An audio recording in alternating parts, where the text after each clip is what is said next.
नमस्कार, कविता स्वयंपाकघरमध्ये तुमचं स्वागत आहे। आज आपण बनवणार आहोत घरात जर पिकलेली केळी असतील तर त्यापासून अगदी मऊ, गोड आणि हेल्दी अप्पे पॅनकेक बनवणार आहोत।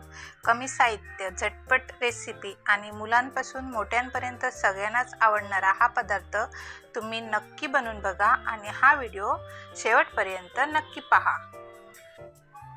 अप्पे पॅनकेक बनवण्यासाठी मी पाव चमचा बेकिंग सोडा घेतलाय, 1 चमचा बेकिंग पावडर, अर्धी वाटी साखर घेतली, पिठी साखर, अर्धी वाटी दूध आणि अर्धी वाटी मी गव्हाचं पीठ आणि अर्धी वाटी मैदा असं 1 वाटी घेतलेलं आहे। तुम्हाला पाहिजे तर तुम्ही पूर्णपणे गव्हाचं पीठ वापरू शकता आणि थोडीशी आपल्याला त्रुटीपुटी लागणार आहे। आणि 3 पिकलेली केळी घेतली आहेत। मिक्सिंग बाउल घेतले, त्यामध्ये केळ्याचे मी तुकडे करून घेतलेत आणि स्मॅश करून घेतलेले आहे।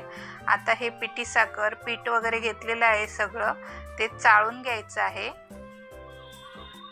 आणि व्यवस्थित असं आपण केळ्याचे ते स्मॅश करून घेतले तिन्ही केळी ते त्यामध्ये हे मिक्स करून घ्यायचं आहे आणि अर्धी वाटी दूध टाकलं ते आता ह्यामध्ये व्यवस्थित असं मिक्स करून घ्यायचं आहे। त्यामध्ये गुठळ्या अजिबात राहता नये।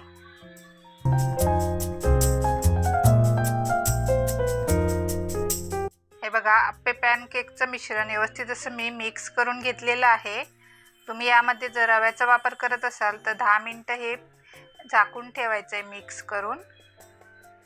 इथे आता आपण अप्पे पॅनकेक बनवायला घ्यायचं आहे। त्यासाठी मी अप्पे पात्र स्लो गॅसवरती गरम करत ठेवलेलं आणि त्याला आता मी तेल लावून घ्यायचं, तेल किंवा तूप लावून घ्यायचं आहे थोडं थोडं असं।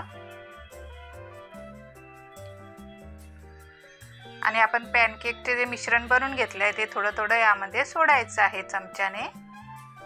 हे बघा, या पद्धतीने।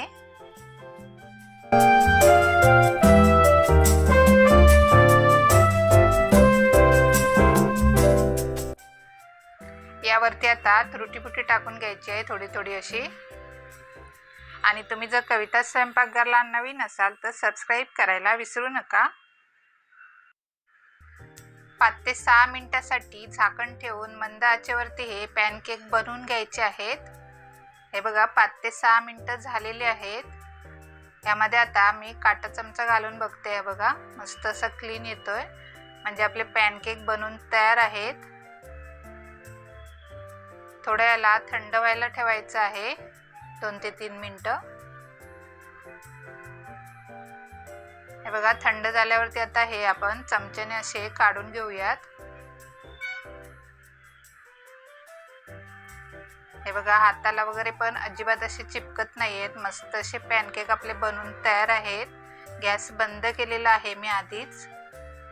आता हे काढून घेऊ आणि याच पद्धतीने मी बाकीचे राहिलेले पण पॅनकेक बनवून घेणार आहे। कमी तेलात तयार होणारे हे पिकलेल्या केळ्यापासून अप्पे पॅनकेक कशी वाटली रेसिपी ही कमेंट करून नक्की सांगा। व्हिडिओ पाहिल्याबद्दल धन्यवाद।